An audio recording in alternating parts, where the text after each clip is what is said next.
찬송가 273장 드리면서 새벽기도 시작하겠습니다.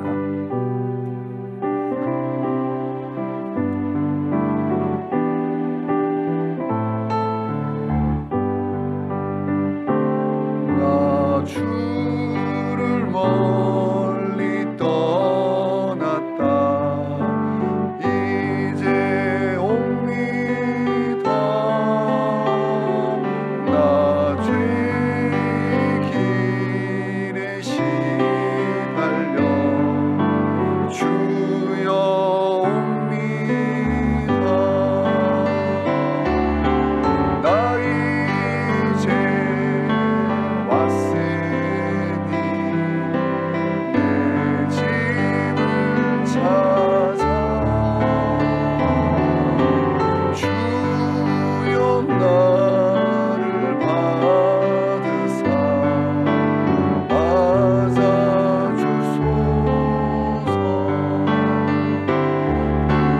귀한 세월 보내고 이제 옵니다. 나를 묻히는 눈물로 주여 옵니다. 나 이제 왔으니 내 집을 찾아 주여 나를 받으사 맞아주소서. 나 죄에 매여 고달파 이제 옵니다. 주 크신 사랑 받고자 주여 옵니다. 나 이제 왔으니 내 집을 찾아 주여 나를 받으사 맞아주소서.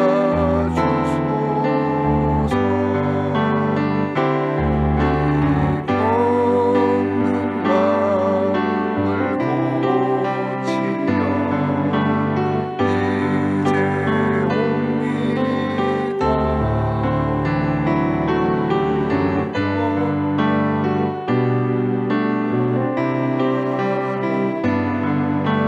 주여 옵니다.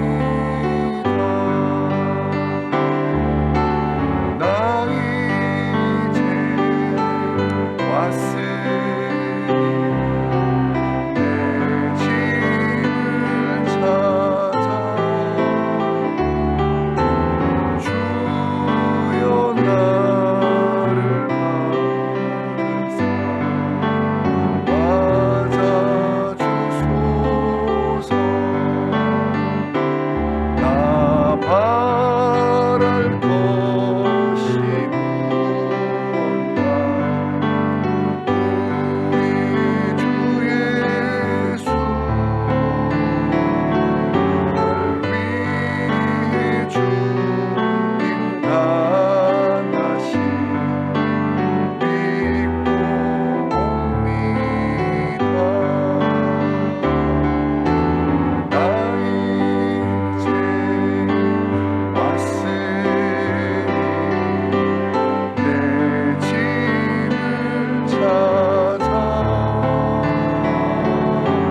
주여 나를 받으사 맞아주소서. 아멘. 새벽에 주신 말씀은 역대상 19장 1절에서 19절 말씀입니다. 1절부터 교독하겠습니다. 제가 먼저 읽습니다.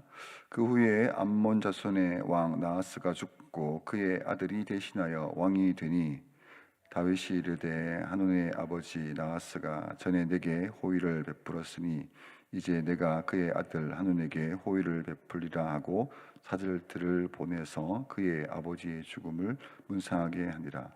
다윗의 신하들이 암몬의 손의 땅에 이르러 한온에게 나아가 문상하매 암몬 자손의 방백들이 한온에게 말하되 왕은 다윗이 조문 사절을 보낸 것이 왕의 부친을 존경함인 줄로 여기시나이까. 그의 신하들이 왕에게 나온 것이 이 땅을 엿보고 정탐하여 정복시키고자 함이 아니니까 하는지라.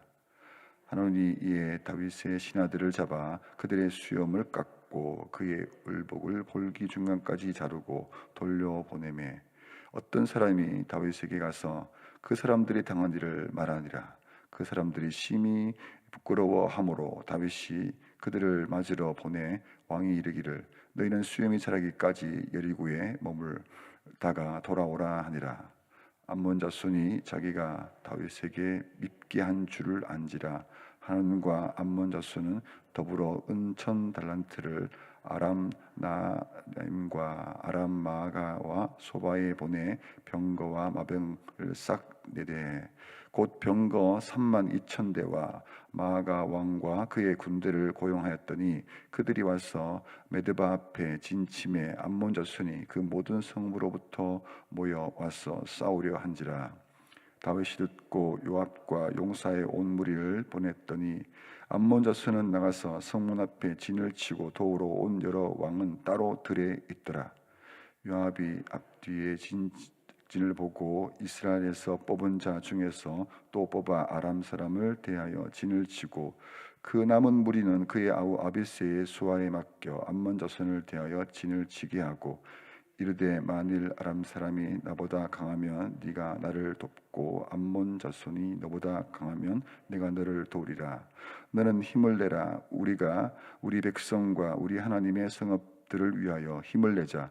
여호와께서 선히 여기시는 대로 행하시기를 원하노라 하고 요압과 그 추종자가 싸우려고 아람 사람 앞에 나아가니 그들이 그 앞에서 도망하고 암몬 자손은 아람 사람이 도망을 보고 그들도 요압의 아우 아비새 앞에서 도망하여 성읍으로 들어간지라. 이에 요압이 예루살렘으로 돌아오니라. 아람 사람이 자기가 이스라엘 앞에서 패했음을 보고 사신을 보내 강 건너편에 있는 아람 사람을 아닷에셀의 군대 사령관 소박이 그들을 거드린지라. 어떤 사람이 다윗에게 전하매 다윗이 온 이스라엘을 모으고 요단을 건너 아람 사람에게 이르러 그들을 향하여 진을 치니라. 다윗이 아람 사람을 향하여 진을 치매 그들이 다윗과 맞서 싸우더니 아람 사람이 이스라엘 앞에서 도망한지라.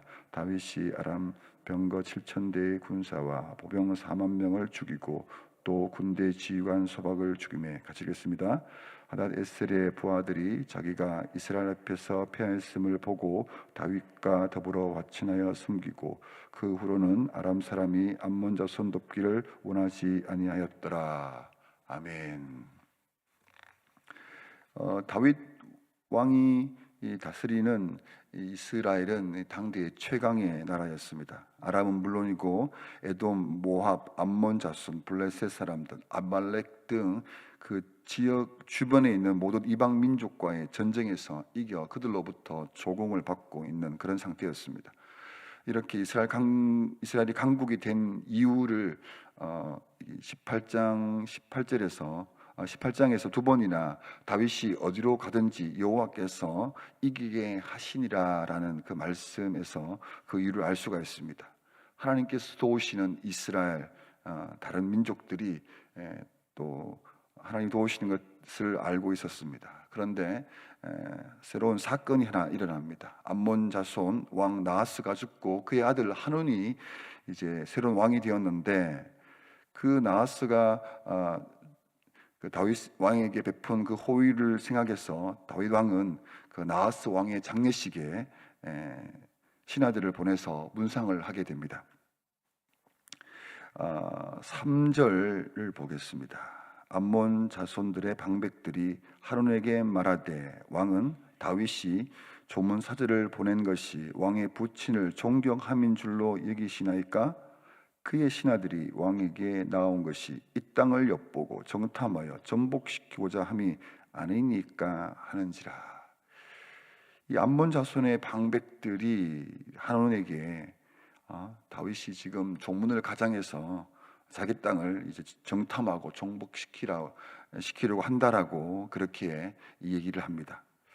한우는 이 방백들의 그 말을 듣고 다윗의 신하들을 잡아서 수염을 깎고 또 옷을 자르는 아주 치욕적인 그 짓을 하게 됩니다.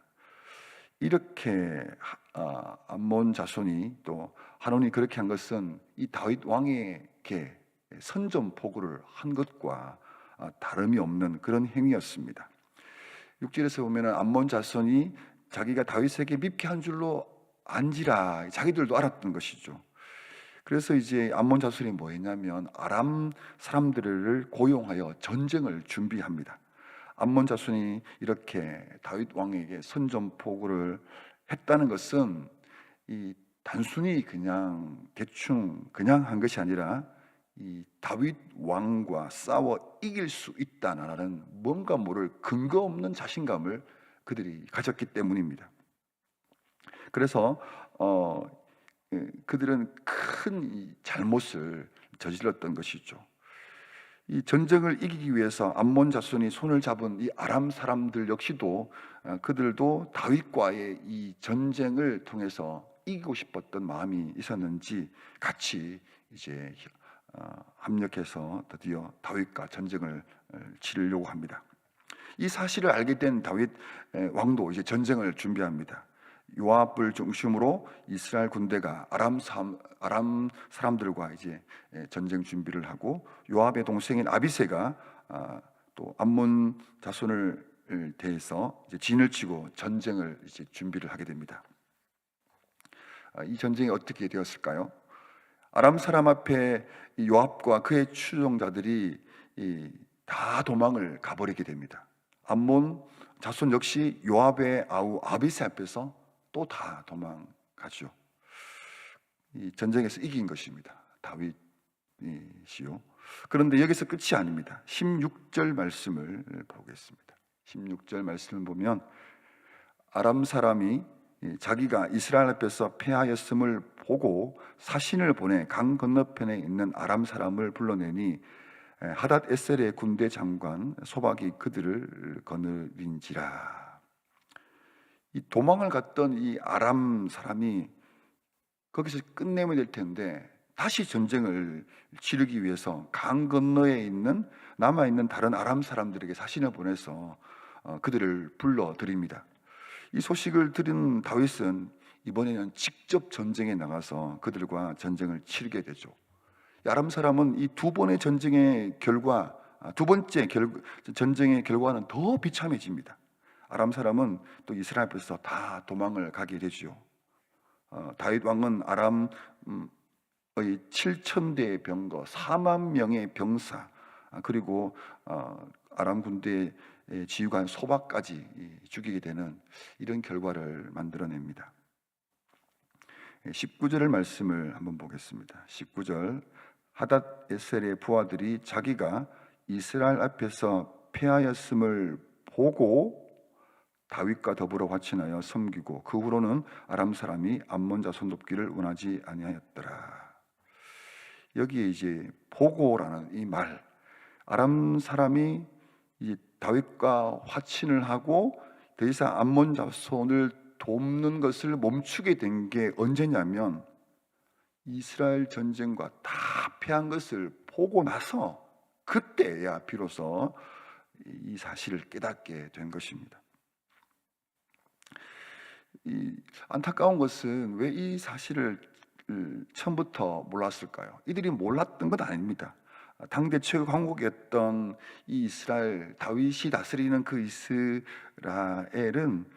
모든 이방 민족들이 다 알고 있었던 것이죠. 어떻게 저 나라가 강대국이 되었는지를. 그런데 이 이 아람 사람이 첫 번째 전쟁에서 패했으면 그때 정신을 차리고 안 되겠다 하고 돌아서야 되는데, 그런데 포기하지 않고 또다시 전쟁을 치르게 되는 것이죠. 이 사람들이 왜 이렇게 정신을 못 차렸냐 하면, 자신들의 전쟁은 여전히 병거 그리고 보병 그리고 유능한 지휘관이 있으면 전쟁을 이길 것이다, 이렇게 생각했기 때문입니다. 자신들의 이 비참한 실상을 알고 났을 때, 이것이 아니구나, 이렇게 해서 전쟁을 이길 수 있는 것은 아니구나라는 것은 결국 모든 것을 잃어버린 다음에 그때 깨달았다는 것이 참 안타깝습니다. 이 다윗 왕은 뭘 알았냐면, 전쟁의 승패가 병거나 무기나 보병의 숫자, 또 자신의 능력이 아니라 하나님의 도우심이 있다는 이 사실들을 알았기 때문에 다윗이 정말 위대한 왕이 되었습니다. 이 여호수아가 가나안 땅을 정복할 때 여리고 성에 있던 그 기생 라합, 그에 대해서 이렇게 기록하고 있습니다. 그들이 눕기 전에 라합이 지붕에 올라가서 그들에게 이르되 말하되, 여호와께서 이 땅을 너희에게 주신 줄을 내가 아노라. 우리가 너희를 심히 두려워하고 이 땅 주민들이 다 너희 앞에서 간담이 녹나니, 이는 너희가 애굽에서 나올 때 여호와께서 너희 앞에서 홍해 물을 마르게 하신 일과 너희가 요단 서쪽에 있는 아모리 사람의 두 왕 시온과 옥에게 행한 일, 곧 그들을 전멸시킨 일을 우리가 들었음이니라. 우리가 듣자 곧 마음이 녹았고 너희로 말미암아 사람이 정신을 잃었나니, 너희의 하나님 여호와는 위로는 하늘에서도 아래로는 땅에서도 하나님이시니라. 라합은 알았던 것입니다. 이 이스라엘 백성들이 지금 이 땅에 들어오고, 그 이스라엘 백성들이 하나님의 도우심으로 지금 그렇게 승승장구하고 있다는 것을 알았기 때문에 그는 정탐꾼을 숨겨 주었죠. 결국 어떻게 됐냐면 그녀와 그의 가족들이 다 구원을 받게 됩니다. 여호수아 9장으로 넘어가면 가나안 땅에 있는 이방 민족 중에서 기브온 사람들이 있습니다. 이들 역시도 여호수아가 이끌고 있는 그 이스라엘과 대항할 것이 아니라 오히려 화친을 맺습니다. 비록 거짓을 통해서 맺었지만, 그러나 그 기브온은 사람들은 그렇게 살게 된 것이죠. 마태복음 15장으로 가게 되면 예수님께서 두로와 시돈 지방을 지날 때, 이방 지역이죠, 가난한 여자가 예수님께 찾아와서 자기의 딸을 고쳐달라고 부탁을 합니다. 그때 예수님께서 말씀하시기를, 예수께서 대답하여 이르시되 나는 이스라엘의 집 잃어버린 양 외에는 다른 데로 보내심을 받지 아니하였노라 하시니, 예수님께서 단호하게 그녀의 요구를 거절하십니다. 그러나 그 여자는 포기하지 않고 끝까지 예수님께 요청을 합니다. 도움을 구합니다. 이어지는 대화가 이렇습니다. 여자가 와서 예수께 절하여 이르되 주여 저를 도우소서. 대답하여 이르시되 자녀의 떡을 취하여 개들에게 던짐이 마땅하지 아니하니라. 여자가 이르되 주여 옳소이다마는 개들도 제 주인의 상에서 떨어지는 부스러기를 먹나이다 하니, 이에 예수께서 대답하여 이르시되 여자여 네 믿음이 크도다. 네 소원대로 되리라 하시니 그때로부터 그의 딸이 나으니라. 이방 여인이었지만 그녀는 분명히 알았습니다. 예수님께 부탁하면 자신의 딸을 구원할 수 있다는 이 사실을 알았던 것이죠. 그래서 자신이 갖고 있는 그 자존심 다 내려놓고 끝까지 예수님을 붙들므로 말미암아 그 딸을 구원받는, 회복되는 그런 것을 얻게 됩니다. 오늘 우리가 여러분들이 이 새벽에 피곤한 몸을 이끌고 교회로 왔는데 온 이유가 있지 않습니까? 하나님 말씀 듣고 싶고 또 하나님의 도우심을 받고 싶은 그 기도가 이유가 될 것입니다. 우리 기도하는 사람들, 믿음의 사람들은 분명히 알고 있습니다. 뭘 알고 있냐면 예수님이면 된다라는 것입니다. 예수님만이 우리의 도우심이고 또 참된 목자이심을 알기 때문에 우리는 이 새벽을 뛰어와 기도하고 있습니다. 또 우리는 또 분명히 믿고 있습니다. 예수님 안에 참된 구원의 그 기쁨, 구원의 길 있다는 것 알고 있습니다. 만약에 예수님보다 더 위대한 그런 능력이 있는 그런 신이 있다면 우리는 그쪽으로 가야 되지 않겠습니까? 당장이라도 우리는 그 예수님보다 더 나은 신이 있고 또 다른 믿음의 대상이 있다면 옮기는 것이 더 지혜롭지 않겠나 생각합니다. 그러나 예수님만이 하나님께서 보내신 참된 구원자라면 우리는 다른 어떤 것보다 그 예수님께 집중하고 의지하고 붙들어야 되지 않겠습니까? 아람 자손 그리고 암몬 자손 아람 사람들이 그들은 알아야 했습니다. 뭘 알아야 했냐면 다윗이 다스리는 그 이스라엘 백성들 그들과 함께 있는 그 하나님을 알았어야만 했습니다. 두 전쟁을 통해서 다 잃어버린 다음에야 비로소 그걸 보고 할 게 아니라 처음부터 알았다면 다른 결과가 나왔을 것 같습니다. 우리는 더욱 굳건하게 이 예수님을 알고 또 믿었으면 좋겠습니다. 예수님을 믿되 대충 믿고 기회를 봐서 더 좋은 곳이 있으면 가겠다라는 이런 것 말고 예수님밖에 없구나. 예수님께 결론 내리고 그 예수님 끝까지 무슨 일이 있어도 어떤 일이 벌어져도 내 예수님 꼭 붙잡고 가겠다라는 이런 믿음이 있어야 그때 기도가 나옵니다. 그때 내가 지금 잘하고 있구나라는 확신 속에 살아갈 수 있습니다. 흔들리는 믿음 말고 대충 말고 굳건하게 예수님 붙잡고 오늘도 그 예수님이 주시는 그 은혜로 살아가는 여러분 되시기를 축복합니다. 기도하겠습니다. 하나님 아버지 감사합니다. 성경은 끊임없이 우리에게 말씀하고 있습니다. 참되신 유일한 주인이 바로 우리 예수님이라는 사실을 계속해서 말씀하고 있습니다. 또 들려주고 있습니다. 어제도 말씀을 들었습니다. 이 새벽에도 그 예수님 믿고 나와 주님 앞에 서 있습니다. 주여, 끊임없이 말씀하시는 그 주님의 세심한 음성에 우리가 귀를 기울이되 우리 영혼으로 우리의 삶으로 그 예수님 꼭 붙잡고 살아가게 해주시옵소서.